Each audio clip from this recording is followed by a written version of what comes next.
ఇవాళ నేను చికెన్ పకోడీ చేసుకుంటున్నాను. దానికి ముందుగా అరకిలో చికెన్ తీసుకుని క్లీన్ చేసుకోవాలి. క్లీన్ చేసుకున్న చికెన్లో రుచికి సరిపడినంత ఉప్పు, అలాగే పసుపు, ఒక నిమ్మకాయ పిండుకుని బాగా కలుపుకోవాలి. చికెన్ పీసెస్కి బాగా పట్టేటట్టు. అప్పటికప్పుడైతే ఇలా చేసుకోవచ్చు. ముందుగా ఇంకా టైం ఉంటే మనకి ఒక 10 నిమిషాలు ఉప్పు నీటిలో నానబెట్టుకోవాలి చికెన్ని. అప్పుడు ఇంకా కొంచెం టేస్ట్ అనేది చాలా బాగుంటుంది. ఇప్పుడు ఈ 3 వేసుకున్న తర్వాత ఇలా కలుపుకోవాలి. ఒక 2 మినిట్స్ వరకు ఇలాగా కలుపుకుంటూ ఉండాలి.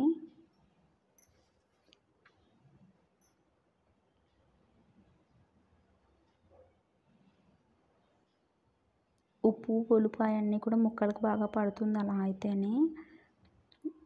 కలిపేసుకున్న తర్వాత ఇప్పుడు దీంట్లోకి 1.5 టేబుల్ స్పూన్ అల్లం వెల్లుల్లి పేస్ట్ వేసుకోవాలి.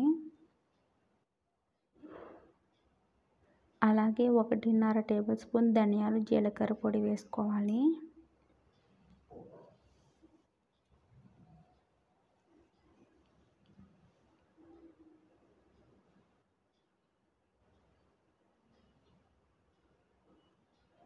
ఒక 1/2 టేబుల్ స్పూన్ గరం మసాలా వేసుకోవాలి.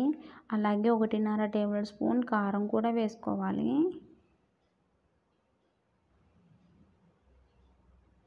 కారం కూడా వేసుకున్న తర్వాత ఇవన్నీ మసాలాలు కూడా చికెన్కి పట్టేటట్టు బాగా కలుపుకోవాలి.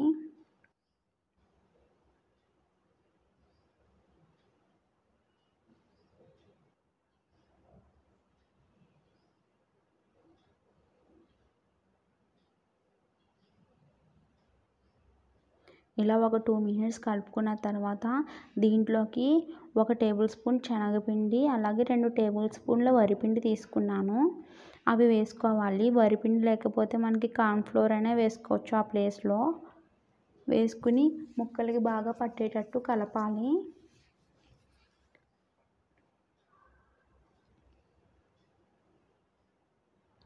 మనం ఎంత బాగా కలిపితే మసాలా కూడా ముక్కలకి అంత బాగా పడుతుంది.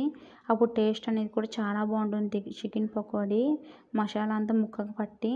ఇప్పుడు దీంట్లోకి తరిగిన కొత్తిమీర, అలాగే కరివేపాకు కూడా వేసుకుని కలుపుకోవాలి.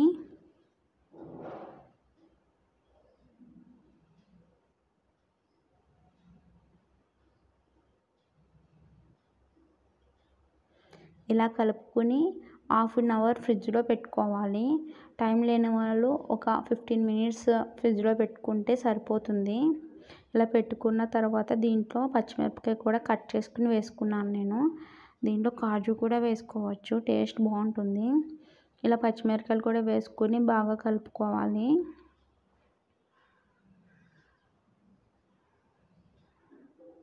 ఇప్పుడు డీప్ ఫ్రైకి ఆయిల్ పెట్టుకుందాము. ఆయిల్ హీట్ అయ్యింది.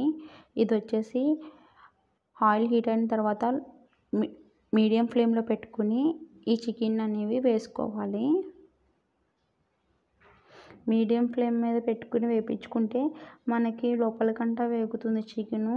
అదే హై ఫ్లేమ్ మీద పెట్టి వేయించుకుంటే ఏమవుతుందంటే పైన అయితే రంగు వచ్చేస్తుంది, లోపల కుక్ అవ్వదు. ఇలా అయితే పర్ఫెక్ట్గా కుక్ అవుతుంది లోపల బయట కూడాను. ఇలా మీడియం ఫ్లేమ్ మీద గోల్డెన్ బ్రౌన్ కలర్ వచ్చేంత వరకు వేయించుకుని తీసేసుకోవాలి. అంతే, చికెన్ పకోడీ రెడీ అయిపోయింది.